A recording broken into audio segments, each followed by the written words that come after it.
Last GCSE Science Paper 1 is here, and it's physics. In this video, I'm going to be giving you guys the best advice that I have to succeed in that paper. I hope that all your exams have gone well so far. I think the impression I've got is that exam season has been pretty good, and I hope that you've used the half term productively as well. Now it's time to just focus on these final papers. It's going to go really fast. I imagine those first few exams went fast, but every single paper now that you do after this physics exam, you're going to be ticking off exams, you're going to be ticking off subjects, and it's a great feeling. So keep pushing for it because you really are almost there now. So the main thing that you need to know with physics then is that about 30% of this paper is maths. Physics is very linked to maths. There will be a lot of questions that are asking you to complete calculations, but the mark scheme is a lot easier than maths. For physics, you can sometimes get 3 or 4 marks by literally putting in numbers into an equation they give you and getting an answer. So a lot of the strategy for this paper is going to build around those calculation questions. Now, no matter what grade you're aiming for, I don't want to see you leave a calculation question blank.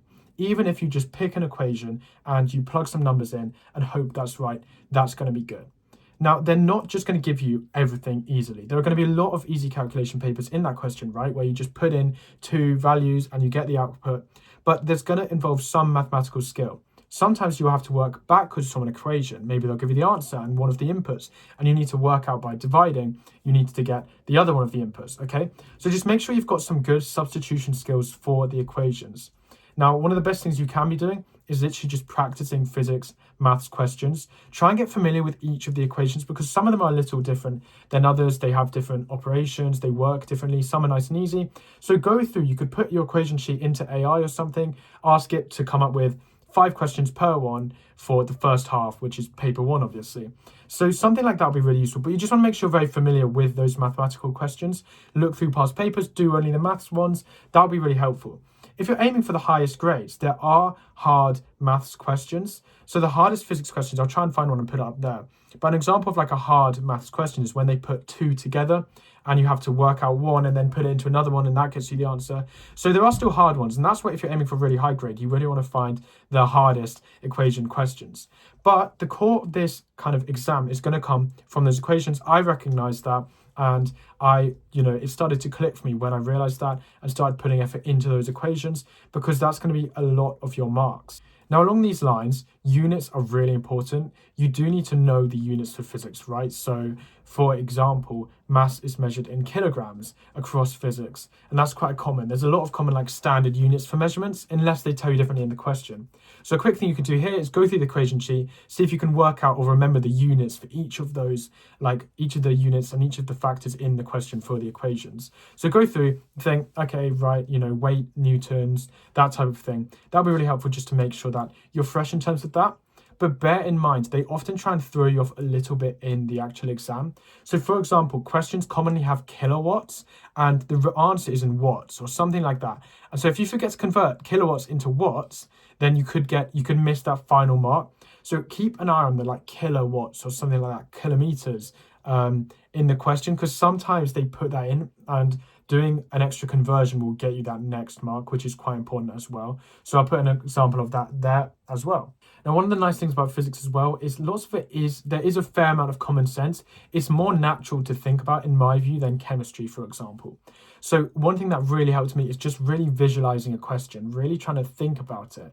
So for example, if they're telling me about a pen that's being dropped from a certain height, I would think about that in the exam and really try and visualize, okay, what is going on here? There's lots of common like force questions that could come up, for example, and it does depend on the paper and what topics you have on your exam board. But there's quite a lot of common sense. So really try and think about it and try and like help it make sense in your mind, because that can often be helpful for me. Like what they're talking about in physics is not foreign. It does feel a bit more grounded in like real life than chemistry does, for example, in my view. And there is still a bit of overlap as well between physics and chemistry in terms of changes of state and that type of thing as well, or radiation. So along these lines then, make sure that you know the topics that are on paper 1. That's obviously really important, and I'm sure you know that by now.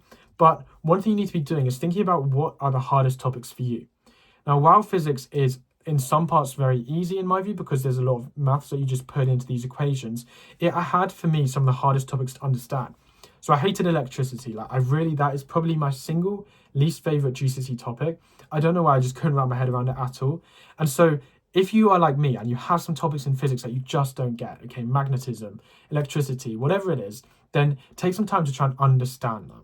So this is where I'd be looking at YouTube videos like free science lessons like Cognito, those type of things, whoever you like. Science Shorts, I think, is another one. And watch their videos on some of the topics you don't understand. That will get you really far.